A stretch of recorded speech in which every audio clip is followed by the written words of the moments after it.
जितना बड़ा सपना होगा उतनी बड़ी तकलीफें होगी, और जितनी बड़ी तकलीफी होगी उतनी बड़ी कामयाबी होगी। नमस्कार दोस्तों, मैं Milind Kushwaha. Welcome to all of you officers club. My dear friends, आज का जो सेशन है वो basically official language based session होने वाला है, यानी राजभाषा हिंदी से संबंधित आज का सेशन होने वाला है। माय डियर फ्रेंड्स, ये एक ऐसा टॉपिक है, चाहे आपका एग्जाम में अपेंडिक्स 2A हो या अपेंडिक्स 3A हो या LDC 70% हो या LDC 30%, किसी भी एग्जामिनेशन में एटलीस्ट 10 क्वेश्चंस ऑफिशियल लैंग्वेज से रहता ही रहता है, जो कि आपके एग्जामिनेशन में मार्क्स सिक्योर करने में एक वाइटल रोल प्ले करता है। तो माय डियर फ्रेंड्स, वीडियो में स्टार्ट में बने रहिए, और यदि आप इस चैनल पर नए हैं तो just subscribe this channel, because इस चैनल पर आपको हर अपडेटेड से अपडेट किया जाता है। तो my dear friends, don't kill the time and let's begin.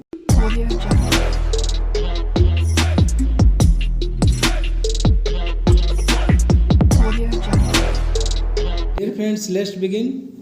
और आज का जो इस सेशन है इसमें 50 क्वेश्चंस का कलेक्शन है राजभाषा हिंदी से संबंधित।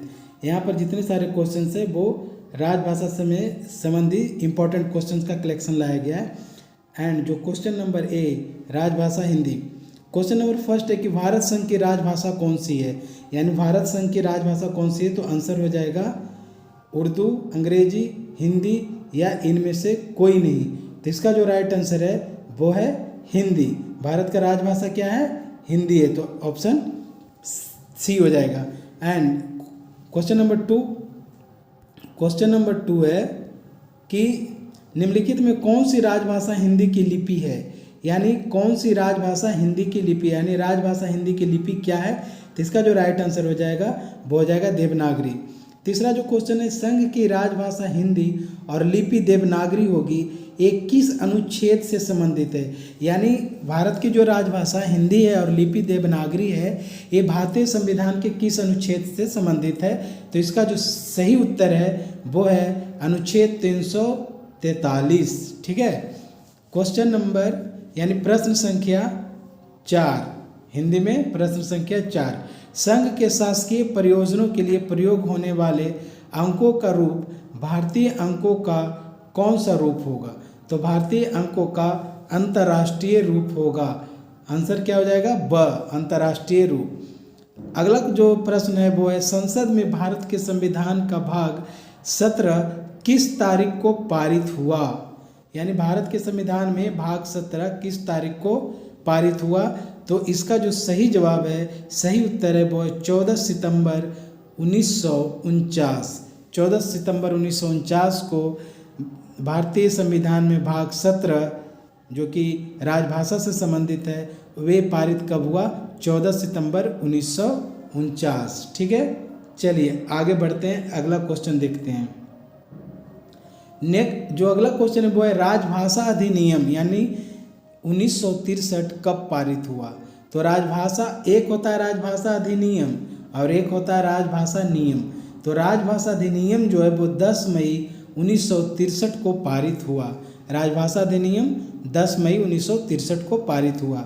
अगला जो प्रश्न है वह है, राजभाषा नीति की जानकारी देने वाला अनुच्छेद संविधान के किस भाग में। तो राजभाषा नीति से संबंधित जो अनुच्छेद है वो है भाग 17, जिसे 14 सितंबर 1949 को पारित किया गया। ठीक है, चलिए प्रश्न संख्या 8 है कि राजभाषा नियम के अनुसार भाषा की दृष्टि से देश को कितने क्षेत्रों में वर्गीकृत किया गया है। तो देश को 3 क्षेत्रों में वर्गीकृत किया गया है, क, ख एंड ग, क, ख और ग। निम्नलिखित में कौन राज्य क क्षेत्र के अंतर्गत आता है? गुजरात, राजस्थान, उड़ीसा, पंजाब। तो इसका जो सही उत्तर है वो है राजस्थान। राजस्थान यानी हिंदी भाषी क्षेत्र जो क में आएगा। ठीक है। प्रश्न संख्या अगला जो है 10 कि निम्नलिखित में कौन सा राज्य ख क्षेत्र के अंतर्गत आता है। ख क्षेत्र के अंतर्गत यानी पश्चिम में जितने जो राज्य है, पश्चिम वाले राज्य जैसे गुजरात, महाराष्ट्र, ये सब हो गए। तो कौन सा राज्य ख क्षेत्र के अंतर्गत आता है? तो महाराष्ट्र। ठीक है। प्रश्न संख्या 11 निम्नलिखित में कौन राज्य ग क्षेत्र के अंतर्गत आता है। ग यानी नीचे चले जाइए साउथ में। तो इसमें जो आंध्र प्रदेश है, उत्तर प्रदेश, मध्य प्रदेश, चंडीगढ़, तो इसका जो सही उत्तर है वो है आंध्र प्रदेश। आंध्र प्रदेश जो 3 भाग में बांटा गया भारत को, क ख ग, तो ये ग क्षेत्र के अंतर्गत आता है आंध्र प्रदेश। अगला प्रश्न है कि प्रत्येक वर्ष हिंदी दिवस कब मनाया जाता है? तो प्रत्येक वर्ष हिंदी दिवस 14 सितंबर को मनाया जाता है। और इसी में पूछा जाता है कि प्रत्येक वर्ष विश्व हिंदी दिवस कब मनाया जाता है? विश्व हिंदी दिवस, तो विश्व हिंदी दिवस जो मनाया जाता है वो 10 जनवरी को मनाया जाता है। ठीक है, 10 जनवरी। ठीक है, अगला जो प्रश्न है वो है, थोड़ा इसको जूम कर ले, यस, अगला जो प्रश्न है वो आपके सामने है कि नागालैंड की राजभाषा क्या है? तो नागालैंड की राजभाषा अंग्रेजी है। ठीक है, अगला प्रश्न है राजभाषा अधिनियम की धारा 3 का 3 कब से प्रभावी हुई? वेरी वेरी इंपॉर्टेंट क्वेश्चन ये भी है। ये 26 जनवरी 1965 से प्रभावी हुई। कौन? राजभाषा अधिनियम, जिसे 10 मई 1965 को लागू किया गया था। तो 10 राजभाषा अधिनियम की धारा 3 का 3 कब से पारित हुआ? तो 26 जनवरी 1965 को पारित हो गया था, जबकि इसे पारित किया गया 10 मई 1965 को राजभाषा अधिनियम को, लेकिन उसका जो धारा है 3 का 3 वो 26 जनवरी 1965 को पारित कर दिया गया। देखिए इसी कड़ी में जो क्वेश्चन था कि राजभाषा अधिनियम 1963 कब पारित हुआ? तो 10 मई 1963 को पारित हुआ था। ठीक है, 10 मई 1963 को पारित हुआ था। क्या? राजभाषा अधिनियम। राजभाषा अधिनियम 10 मई 1963 को पारित हुआ, जबकि राजभाषा अधिनियम की जो धारा है 3 का 3 वो कब से प्रभावी हुआ? वो 26 जनवरी 1965 से प्रभावी हुआ। ठीक है, याद रखिएगा। अगला जो प्रश्न है राजभाषा अधिनियम 1963 की धारा 4 किससे संबंधित है? तो ये संसदीय राजभाषा समिति से संबंधित है। राजभाषा अधिनियम 1963 की धारा 4 किससे संबंधित है? तो संसदीय राजभाषा समिति से संबंधित है। अगला जो प्रश्न है कि राजभाषा नीति की जानकारी देने वाले अनुच्छेद 343 से 351 संविधान के किस भाग में? तो आपको पता है कि राजभाषा नीति से संबंधित जो भाग है वो भाग 17 है। इसी भाग 17 में जो 22 भाग में, संविधान में जो 22 भाग है, तो उसमें जो भाग 17 है वो राजभाषा नीति से संबंधित जानकारी देता है, जिसमें अनुच्छेद 343 से 351 तक ये वर्णित है।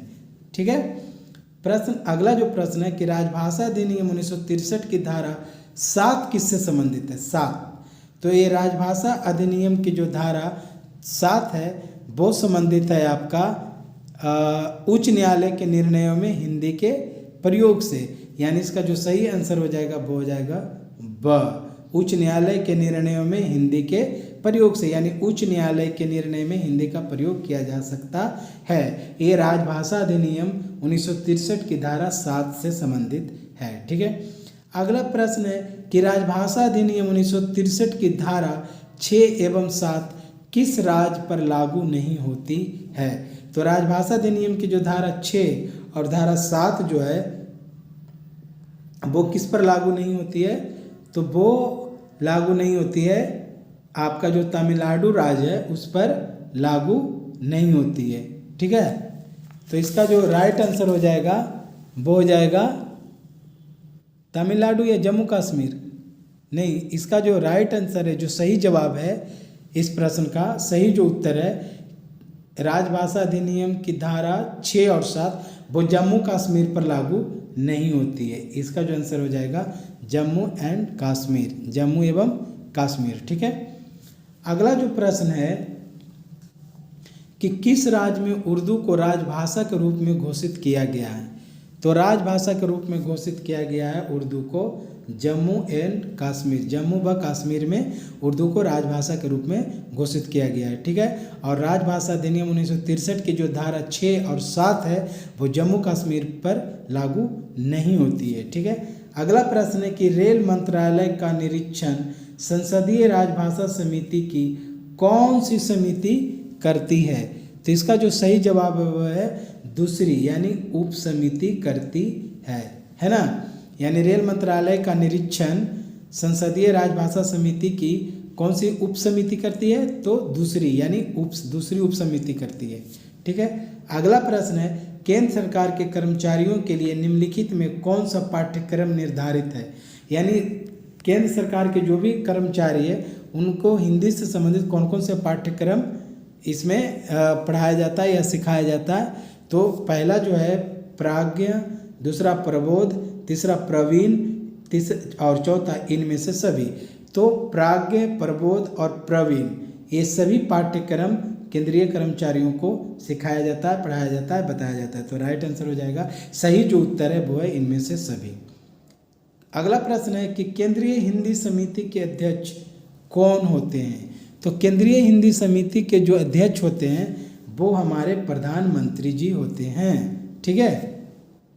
क्वेश्चन नंबर 23 है, मतलब प्रश्न 23 कि संबंधित मंत्रालय अथवा विभाग में हिंदी के प्रचार में प्रगति की समीक्षा किस समिति के द्वारा की जाती है?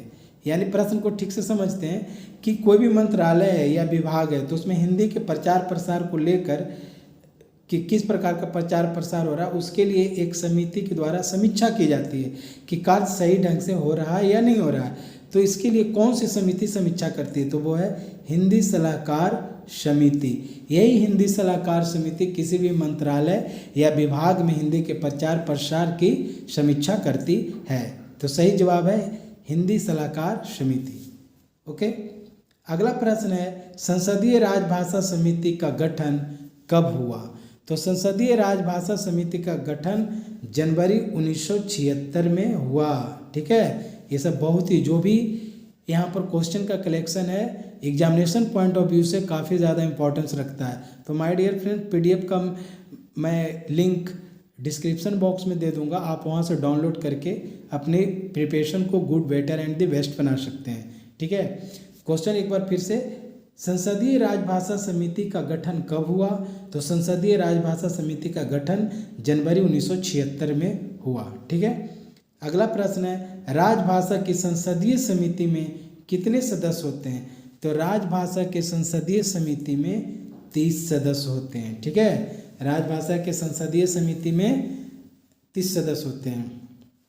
चलिए अगला जो प्रश्न है वो कुछ इस प्रकार से है कि केंद्र सरकार के अधिकारियों एवं कर्मचारियों के नाम, पदनाम एवं साइन बोर्ड के भाषा की दृष्टि से किस क्रम में प्रदर्शित किया जाता है?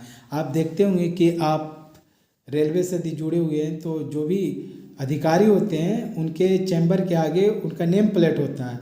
तो नेम प्लेट में जो नाम लिखा होता है वो किस क्रम में लिखा होता है? तो सबसे ऊपर हिंदी लिखा हुआ रहता है और उसके नीचे अंग्रेजी लिखा हुआ रहता है ना।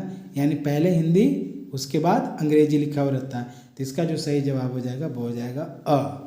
अगला प्रश्न है कि संविधान के 8वीं अनुसूची में कौन सी भाषा विनिर्दिष्ट नहीं है? इसका मतलब ये हुआ कि संविधान की जो 8वीं अनुसूची है उसमें कौन सी भाषा का समावेशन नहीं किया गया? तो ऑप्शन के अनुसार कश्मीरी भी है, गुजराती भी है, बोडो भी है, भोजपुरी भाषा का सम्मिलन नहीं है। ठीक है। अगला प्रश्न, राजभाषा नियम 1976। देखिए अभी तक हम लोग पढ़ रहे थे राजभाषा अधिनियम यानी 1963, बट अब आ गया राजभाषा नियम 1976 यानी किस राज्य पर लागू नहीं होता है? तो राजभाषा नियम 1976 तमिलनाडु राज्य पर लागू नहीं होता है। जबकि इसके पहले हम लोग जो क्वेश्चन का डिस्कशन किए कि राजभाषा अधिनियम की धारा 6 एवं 7 किस राज्य पर लागू नहीं होती है? तो उसका जो सही जवाब था वो था जम्मू व कश्मीर। और यहाँ क्वेश्चन है कि राजभाषा नियम यानी 1976 किस राज्य पर लागू नहीं होता है? तो तमिलनाडु राज्य पर लागू नहीं होता है।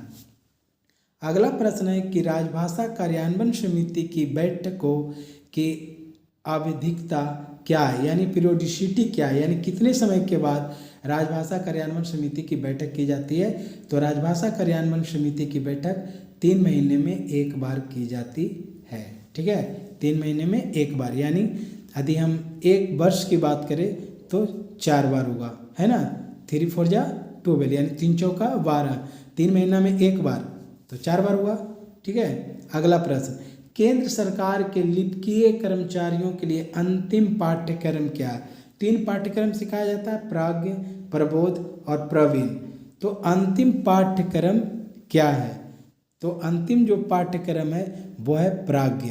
ठीक है, प्राज्ञ यानी केंद्र सरकार के लिपिकीय कर्मचारियों के लिए अंतिम पाठ्यक्रम क्या है? तो अंतिम पाठ्यक्रम है प्राज्ञ। ठीक है, अगला प्रश्न, नगर राजभाषा कार्यान्वयन समिति की बैठकों की आवधिकता यानी पीरियोडिसिटी क्या है? तो 6 महीने में एक बार, यानी एक वर्ष में 2 बार। ये नगर राजभाषा है, जबकि राजभाषा कार्यान्वयन समिति की बैठक 3 महीने में एक बार होती है, जबकि नगर राजभाषा कार्यान्वयन समिति की बैठक 6 महीने में एक बार होती है। ठीक है, अगला प्रश्न, राजभाषा का वार्षिक कार्यक्रम कौन निर्धारित करता है? तो राजभाषा का जो वार्षिक कार्यक्रम होता है वो गृह मंत्रालय का राजभाषा विभाग करता है। गृह मंत्रालय, कौन मंत्रालय करता है? तो गृह मंत्रालय। और कौन सा विभाग? तो राजभाषा विभाग करता है। ठीक है, चलिए अगला प्रश्न की ओर बढ़ते हैं। और जो अगला प्रश्न है वो है कि अहिंदी भाषी यानी जहाँ हिंदी नहीं बोला जाता है, अहिंदी भाषी क्षेत्रों के निवासियों को दिए गए आश्वासनों को कानूनी रूप देने के लिए राजभाषा अधिनियम में कब संशोधन किया गया? तो राजभाषा अधिनियम की बात हो रही है, यानी 1963 वाली की बात हो रही है, 76 वाली की नहीं। 76 वाला नियम है और 63 वाला अधिनियम है। तो अधिनियम में कब संशोधन हुआ? तो 1967 में संशोधन किया गया। ठीक है, अगला प्रश्न, रेलवे स्टेशनों पर स्टेशन का नाम किस भाषा क्रम में प्रदर्शित किया जाता है? तो सबसे पहले जो क्षेत्रीय भाषा है यानी प्रादेशिक भाषा, उसके बाद हिंदी और उसके बाद अंग्रेजी। यानी कोई भी रेलवे स्टेशन पर देखिएगा कि स्टेशन का नाम जो लिखा हुआ है तो पहले क्षेत्रीय लैंग्वेज जो भी है, क्षेत्रीय भाषा यानी जिसको प्रादेशिक भाषा भी बोला जाता है, पहले वो लिखा हो रहता है उस भाषा में, फिर हिंदी में और उसके बाद अंग्रेजी में लिखा जाता है। ठीक है, अगला प्रश्न, आम जनता द्वारा प्रयोग किए जाने वाले फॉर्मों को किस रूप में तैयार किया जाता है? तो फॉर्मों को हिंदी और अंग्रेजी दोनों में तैयार किया जाता है। तो इसका जो सही विकल्प है वो है हिंदी और अंग्रेजी। अगला प्रश्न है कि संसद में कार्य हिंदी या अंग्रेजी में किया जाएगा, यह किस अनुच्छेद में दिया गया है? तो ये अनुच्छेद 120 में दिया गया है। अनुच्छेद 120 कहता है कि जो संसद में जो कार्य होगा वो हिंदी या अंग्रेजी में किया जाएगा। यानी आप हिंदी में करना चाहते हैं तो हिंदी में कीजिए, अंग्रेजी में करना चाहते हैं तो अंग्रेजी में कीजिए। ये जो है अनुच्छेद 120 में वर्णित है। ठीक है, चलिए अगले क्वेश्चन की ओर बढ़ते हैं। और जो अगला क्वेश्चन है वो कुछ इस तरह से है कि राज्य के विधानमंडल में कार्य राज्य की राजभाषा में या हिंदी में या अंग्रेजी में किया जाएगा, एक किस अनुच्छेद में? तो संसद में था 120 कैसे लिखते हैं? ऐसे, ये संसद का था। और यहाँ राज्य के विधानमंडल में 2 को आगे ले आइए, यानी 210, बस उसी को पलट दिया है। संसद में कोई भी कार्य हिंदी या अंग्रेजी में किया जाएगा, ये अनुच्छेद 120 में है। और राज्य के विधानमंडल में कार्य हिंदी या अंग्रेजी में होगा, ये अनुच्छेद 210 में है। ठीक है, चलिए अगला प्रश्न की ओर बढ़ते हैं। और जो अगला प्रश्न है कि संविधान की 8वीं अनुसूची का संदर्भ किन अनुच्छेदों में है? यानी किस अनुच्छेद में संविधान के 8वीं अनुसूची के बारे में वर्णन किया गया है? तो इसका जो राइट आंसर है यानी सही जवाब है अनुच्छेद 344। ये भी यानी अनुच्छेद 344 का 1 एवं 351 है ना। तो इसका जो सही जवाब है वो है इसका जो सही जवाब है वो है यानी संविधान के अनुच्छेद 344 के 1 एवं 351 में संविधान के 8वीं अनुसूची के संदर्भ में वर्णन किया गया है। ठीक है, अगला प्रश्न है कि राजभाषा नियम कब बनाया गया? देखिए, राजभाषा अधिनियम की बात नहीं हो रही है, राजभाषा नियम की बात हो रही है। तो नियम 1976 में आया। ठीक है, संविधान के भाग 17 में कितने अनुच्छेद है? तो संविधान के भाग 17 में 9 अनुच्छेद है। सारे क्वेश्चन का collection examination point of view से काफ़ी ज़्यादा इम्पोर्टेंस रखता है। संविधान के भाग 17 में कितने अनुच्छेद है? तो 9 अनुच्छेद है। अगला प्रश्न है कि राजभाषा अधिनियम में कितनी धाराएं हैं? तो राजभाषा अधिनियम में कितनी धाराएं हैं? तो राजभाषा अधिनियम में कुल 9 धाराएं हैं। कितनी धाराएं हैं? कुल 9 धाराएं हैं। और भाग 17 में 9 अनुच्छेद है, जबकि राजभाषा अधिनियम यानी 1963 वाली बात हो रही है, जिसे 10 मई 1963 को पारित किया गया, उसमें कितनी धाराएं हैं? तो उसमें भी 9 धाराएं हैं। अगला प्रश्न है कि राजभाषा अधिनियम में कितनी उपधाराएं हैं? तो उपधाराएं 12, और जो सिर्फ धाराएं पूछे तो 9 और उपधाराएं पूछे तो 12। ठीक है। अगला प्रश्न, अनुच्छेद 344 के अनुसरण में राजभाषा आयोग की नियुक्ति कब हुई? तो राजभाषा आयोग की नियुक्ति 1955 में हुई, जिसके आधार पर आंध्र प्रदेश को पहला राज्य घोषित किया गया था। यही अनुच्छेद 344 के अनुसार राजभाषा आयोग की नियुक्ति कब हुई? तो राजभाषा आयोग की नियुक्ति 1955 में हुई, अनुच्छेद 344 के अनुसार हुई, और 1955 में भाषा के आधार पर गठित होने वाला पहला राज्य आंध्र प्रदेश था। ठीक है। क्वेश्चन अगला जो है प्रश्न अगला प्रश्न है कि किस अनुच्छेद के अनुसरण में राजभाषा आयोग का गठन किया गया? राजभाषा आयोग का गठन किस अनुच्छेद के अनुसरण में किया गया? तो अभी हम पढ़े अनुच्छेद 344, तो इसका जो आंसर है, उत्तर है, वो है अनुच्छेद 344। ठीक है। चलिए अगला जो प्रश्न है कहता है कि 1955 में गठित प्रथम राजभाषा आयोग के अध्यक्ष कौन थे? तो ये थे स्वर्गीय बीजी खर्रे, है ना। बीजी खेर बोलता है, खर्रे भी बोलते हैं, यानी बीजी खेर। यानी 1955 में गठित प्रथम राजभाषा आयोग के अध्यक्ष कौन थे? तो बीजी खेर थे। ठीक है। अगला प्रश्न, भारतीय संविधान में राजभाषा संबंधी भाग 6 में कौन सा अनुच्छेद है? तो भाग 6 में वही अनुच्छेद 210। अनुच्छेद 210 क्या कहता है कि राज्य के विधानमंडल में या तो कार्य हिंदी में होगा या तो कार्य अंग्रेजी में होगा। तो भारतीय संविधान में राजभाषा संबंधी भाग 6 में कौन सा अनुच्छेद है? तो अनुच्छेद 210। अगला प्रश्न है कि राजभाषा आयोग की सिफारिशों पर विचार करने के लिए गठित समिति के प्रथम अध्यक्ष कौन थे? जो राजभाषा आयोग की सिफारिश, जो राजभाषा आयोग द्वारा सिफारिश दी गई, उस पर विचार करने के लिए एक समिति का गठन हुआ था। उस समिति के जो प्रथम अध्यक्ष थे वो थे जीवी पंत, यानी स्वर्गीय जीवी पंत, यानी गोविंद बल्लभ पंत। ये थे राजभाषा आयोग की सिफारिशों पर विचार करने वाली जो समिति का गठन हुआ था, उसके प्रथम अध्यक्ष थे स्वर्गीय गोविंद बल्लभ पंत। कहीं कहीं जीवी पंत भी लिखा रहता है। अगला प्रश्न कि वर्ष 1976 में गठित संसदीय राजभाषा समिति के अध्यक्ष कौन थे? तो स्वर्गीय ओम मेहता थे। कौन थे? स्वर्गीय ओम मेहता। यानी 1976 में गठित संसदीय राजभाषा समिति के अध्यक्ष कौन थे? तो स्वर्गीय ओम मेहता। क्वेश्चन प्रश्न संख्या 49 कि किस वर्ष संसदीय राजभाषा समिति का गठन किया गया? तो संसदीय राजभाषा समिति का गठन 1976 में किया गया। कब किया गया? 1976 में किया गया। अगला जो प्रश्न है और अंतिम प्रश्न कि निम्नलिखित में से राजभाषा अधिनियम की धारा 3(3) के अंतर्गत द्विभाषी रूप में तैयार किए जाने वाले कौन से दस्तावेज नहीं हैं? तो द्विभाषी रूप में तैयार किए जाने वाले कौन से दस्तावेज नहीं है? तो इसका जो सही जवाब है वो परिपत्र भी है, सामान्य आदेश भी है, संकल्प भी है, लेकिन आरक्षण चार्ट ये नहीं है। तो इसका सही जवाब क्या हो जाएगा? आरक्षण चार्ट। तो माय डियर फ्रेंड्स, आज का ये 50 क्वेश्चंस का कलेक्शन राजभाषा हिंदी से संबंधित था।